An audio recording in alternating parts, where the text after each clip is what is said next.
Hey Internet, Eric here. Um, if you've been following my channel, I finally finished the Friday the 13th series and the Nightmare on Elm Street series.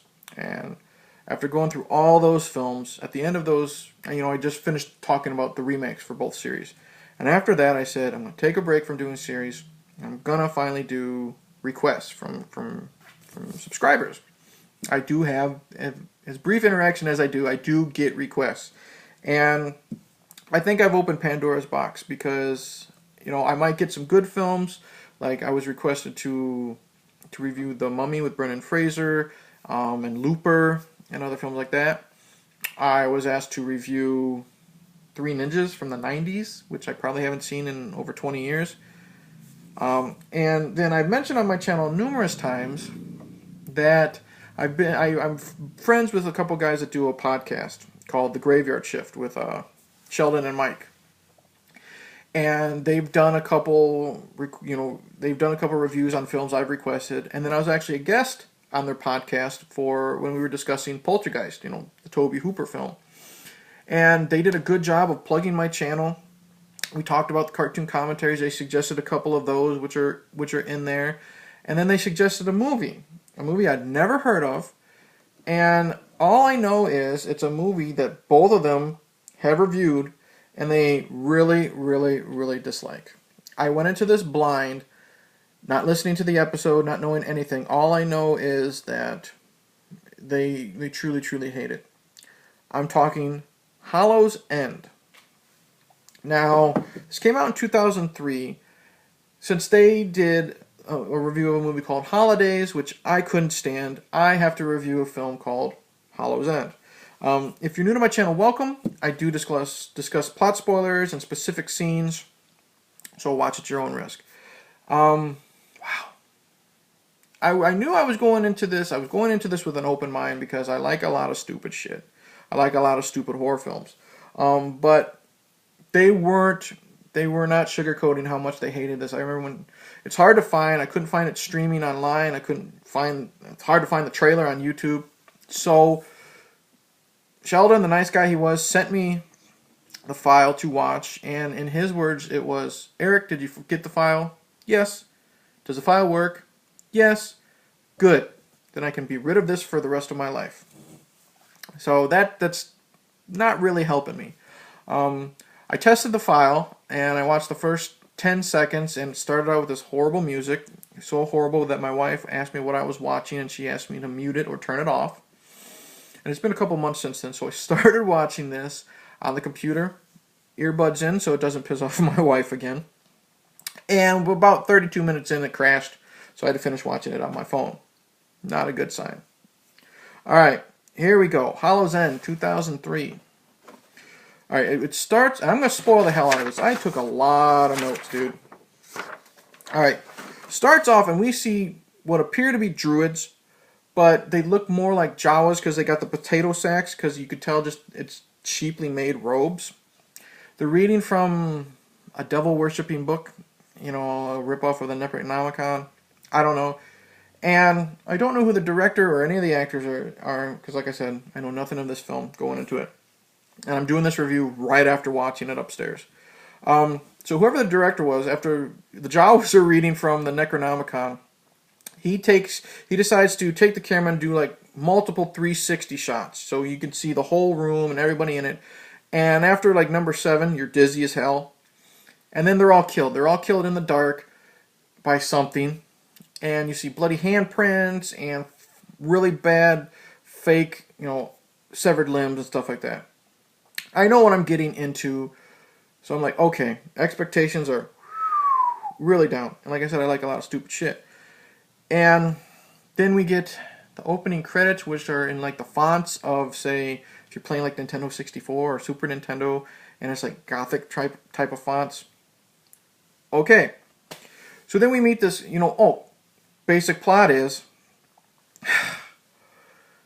group of fraternity kids are putting together a haunted house for charity for the town, and eventually, because of reading the devil book, whatever they're dressed as, be it a vampire, a witch, an evil pirate, they try to kill everybody until the end of the movie. All right, there's the plot. All right, we meet all these people, all these kids, and we meet Tom, who is the hero, I guess. Tom's there with his current girlfriend and his ex-girlfriend. And the ex-girlfriend is with the asshole fraternity leader named Dan. I literally have it written down as Dan the asshole. They get together, and they're all sitting in a room, and they meet Pumpkin Jack. Is that his name? Yep, Pumpkin Jack is this old man who gets, because he goes from place to place, and he donates props for this to happen. One of the props ends up being, an Necronomicon book or Devil book. And they're all reading there. They're all in the room. They're reading from it because one person just happens to know how to translate, of course. And they said it was owned by Everett Sykes, who was a and these are the Bible thumping maniac who owned the town. This is what Pumpkin Jack says. He said he married a woman and burned her hung her from the tree as a witch. And then they're looking at different pictures of the devil, and for some reason they talk about the devil's dick and how it's split into 3 pieces, one for every hole. And that's never brought up again. Okay, and then Dan the asshole starts having a party. A party before everybody starts setting up.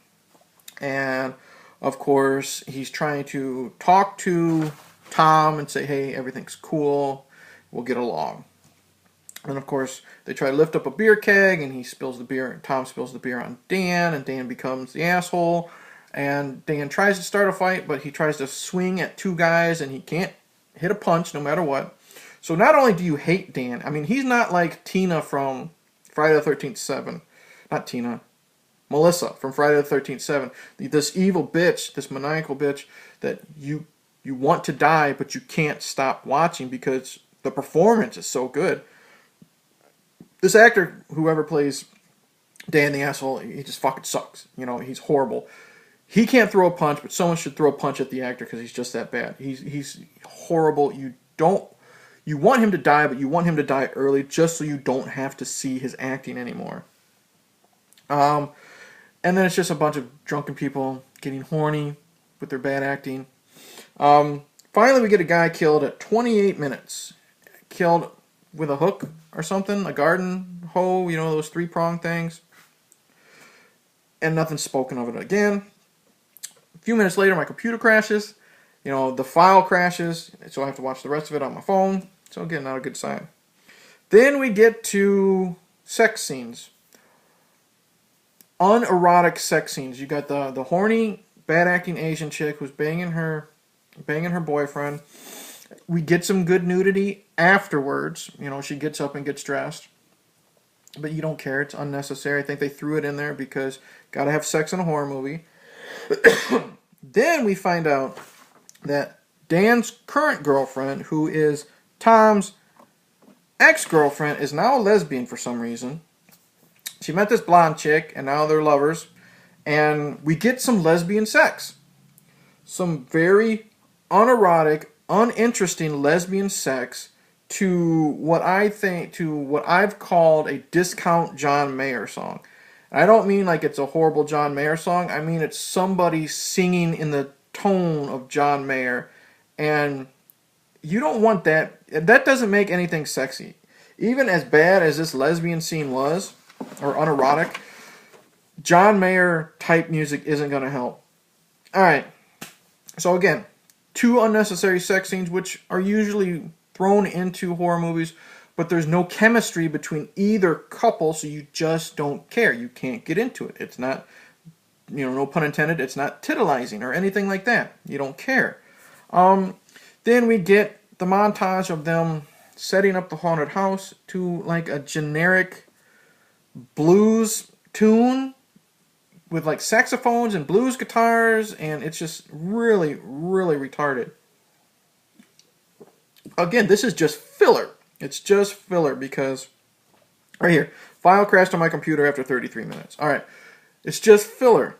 Next, we have the scene where the girls are getting in their costumes. One is dressed like a doctor, one is dressed like a slutty witch. They're all talking about having these weird dreams, which we never get to again. And then it's the opening night, okay? And we got, the townspeople getting ready to come in, and then everybody's trying to scare people to another discount type of sound of music. It now looks like they found someone who I call Discount Rob Zombie playing through this whole thing. It's not horrible, but you could tell they wanted to make it sound spooky and intense, and it just comes off cheesy and dumb. All right. Next we have something I'm going to praise about this film. I really liked the scene where Tom, he's dressed up as like this carnival barker, and he's taking the kids from set piece to set piece, showing them the scary stuff that's going to happen. He was good. I liked his cheesiness. I liked his goofy, over-the-top, Svengoolie type of character. I watched this. I liked, the scares, as horrible as they were perfect haunted house scares. Vampires jumping out.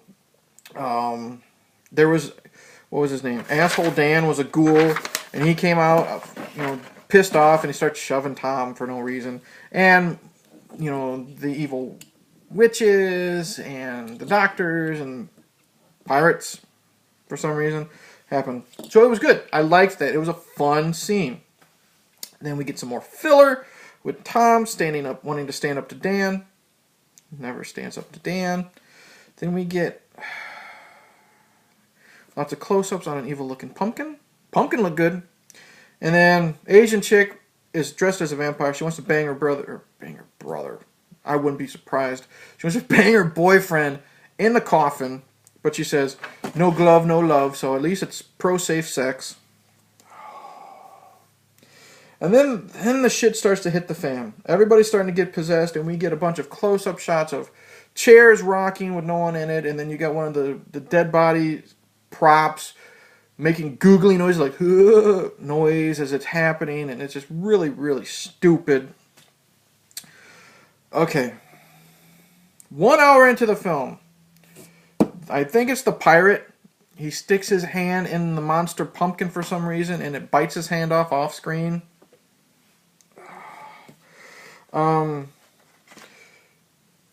Guy comes back to bang his vampire girlfriend, and she is the vampire, and she tries to attack him, but she gets burned because he's wearing a cross. And then he is going to tell everybody what's going on, and then he makes them all touch the cross in a horribly acted scene. And then everybody finds out what's happening. They kill the pirate, they kill this person, they kill that person, whatever. It's sad that we had to wait an hour into shit finally happening. I'm not counting that one person killed with the garden rake or whatever, because that was never mentioned again. It happened at 32 minutes. It happened at 28 minutes in, and it was never brought up again. Never. And then we got so much stupid shit. We got the witch taking out, or trying to take out, one of the lead guys. He's got a pitchfork. She's got a knife or a stick or something, and it's the bad choreography, this and that, and yeah. Witch versus guy, bad choreography, stupid. And that's the last note I took, because I just gave up. Eventually we get to the reveal of how this happened. I'm going to spoil the hell out of it. You find out that it is the current girlfriend of, what the fuck is his name? Tom. And she was a witch for real, because the Necronomicon belonged to her great-great-great-great-granddad or some stupid shit like that. And she's got the worst acting of them all. She's got the zombies and the vampires and evil rednecks or whatever. They're holding the ex-girlfriend and Tom, and she's giving her James Bond speech, where the villain says whatever they want to do, type of thing.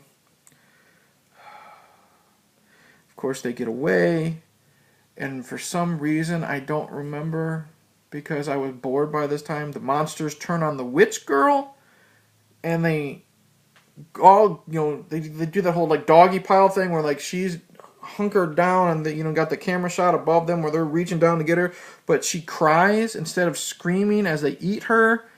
And then the sunlight happens, and Tom and what's her face get away. Sunlight happens, and then all the dead bodies are just, they're dead, so they just had to make it to sunrise.